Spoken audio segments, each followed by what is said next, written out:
இலங்கை போக்குவரத்து சபை பஸ் வண்டி ஒன்று வீதியை விட்டு விலகி விபத்துக்குள்ளானதில் இருவர் காயமடைந்த நிலையில் சம்மாந்துறை ஆதார வைத்தியசாலையில் சிகிச்சைக்காக அனுமதிக்கப்பட்டுள்ளனர். இலங்கை போக்குவரத்து சபைக்கு சொந்தமான பஸ் வண்டியொன்று பயணிகளுடன் நேற்று வெள்ளிக்கிழமை இரவு அம்பாறை நோக்கி செல்லும் போது நேரெதிரே வந்த மோட்டார் சைக்கிள் வேக கட்டுப்பாட்டை மீறி பேருந்துடன் மோதி விபத்தினை ஏற்படுத்துவதை தவிர்ப்பதற்காக பேருந்தின் சாரதி சுதாகரித்து பேருந்தை நிறுத்த முற்பட்ட வேளை அருகிலிருந்த நீர் வாய்க்காலுக்குள் விலகி சரிந்து பேருந்து விபத்துக்குள்ளாகியுள்ளது. குறித்த விபத்தின் போது மோட்டார் சைக்கிளில் பயணம் செய்த நபர் மற்றும் பேருந்து நடத்துனர் ஆகியோர் காயமடைந்த நிலையில் கல்முனை பகுதியில் இருந்து வந்து 1990 ஜுவசெரிய ஆம்புலன்ஸ் ஊடாக சம்மாந்துறை ஆதார வைத்தியசாலைக்கு சிகிச்சைக்காக அனுமதிக்கப்பட்டனர்.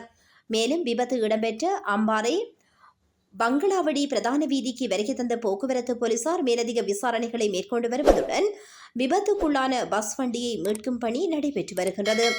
அத்துடன் இலங்கை போக்குவரத்து சபைக்கு சொந்தமான குறித்த பேருந்தில் 40க்கும் அதிகமான பொதுமக்கள் பயணம் செய்துள்ளதுடன் பேருந்து விபத்துக்குள்ளான போது சிலர் அதிர்ச்சியில் காணப்பட்டதுடன் மாற்று வாகனங்களில் அவர்கள் ஏற்றப்பட்டு அவர்களது சொந்த இடத்திற்கு அப்பகுதி மக்களின் ஒத்துழைப்புடன் அனுப்பி வைக்கப்பட்டமை குறிப்பிடத்தக்கதாகும்.